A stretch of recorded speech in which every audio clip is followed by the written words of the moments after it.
Well, Nzinga, I am at a Mansfield hostel in Soweto, where we understand that there has been some flooding. I'm just going to ask my camera colleague to show you the pictures here. I'm going to step out of the shot. And as you can see right on the other side, what you see first is people's belongings that have been put outside the house while people try to get the water out of the house. If you look at that door over there are people still trying to remove the water from inside their homes. Many residents have been out here since 3 a.m. this morning. It's believed that the water, some of the residents were actually waist deep inside the water. Now I'm going to move inside one of the households just to show you how far the water was and how much water made it inside people's homes. And as you can see, there's still some water here. I'm going to jump over the water and I'm going to go inside the house. If you just give me a moment here. Now, when you walk inside here, this is someone's home. And when you walk inside, what you see is a watermark on the wall. And this is just an indication of how deep the water went inside here. Properties and belongings have been damaged. A fridge has been damaged. And one of the other issues that we've heard, I mean, you will remember that conversation we had with one of the community leaders in Duna, Ulaki Makasela, who spoke to us about a plea to government to relocate some of these households because many of them fall victim to flooding every time there are heavy rains in the area. Now, this is one of the oldest hostels in the area. And it seems as though there's a need for them to be relocated to higher grounds. But what they've also said is that just over a month ago, there was a similar incident, a flooding incident, which left many of them without electricity. And because they haven't had electricity, many of them say that they have not been able to continue with the businesses that they run in order to put food on the table. I'm going to speak to one of them over here. Someone, Mama Gunjani, Mama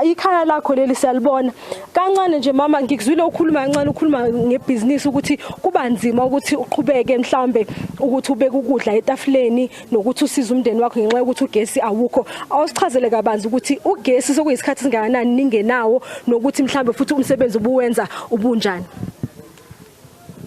Yebo ayo ugesi sokunesikhathi esidunge khona lendlela cishe mhlambe kunini kambe isikhathi inyanga sekunenyanga ungekho ugesi lendlini and ugesi lendlini ngiyiphilisa ngawo ngoba ngiyathengisa la ngine shop lendlini la izinto ezibandayo angisabanazo abantu abasakhona ukuthi bezothenga lendlini okuningi nje akusenzeki ngoba nokudla sipheke emzini abantu asikhona ukuthi sipheke lana noma sifuna amanzi okupheka okugeza nawo senze emzini abantu akusenzeki lutho nje akukho okuqhubekayo aqhubeka lutho.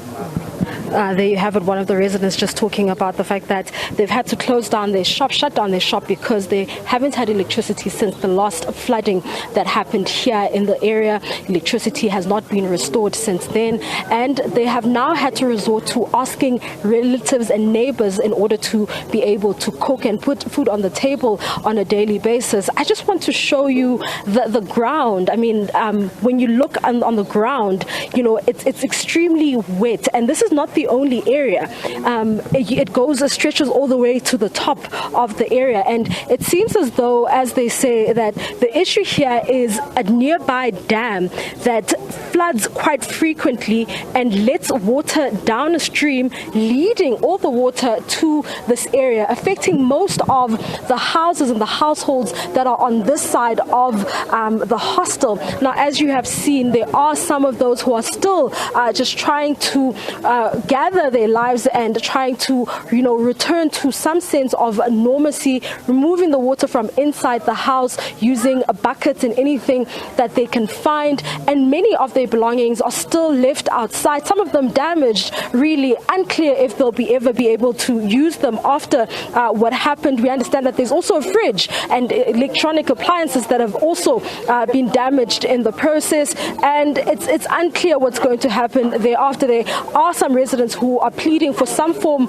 of assistance from those who are in positions of authority, and you would know that it's part of the relief that they were looking for is a relocation from this area, which seems to be prone to flooding, but also the issue of electricity and Eskom coming in to fix the Eskom lines that were damaged during the previous flooding. For now, though, Nzinga, it's back to you in studio.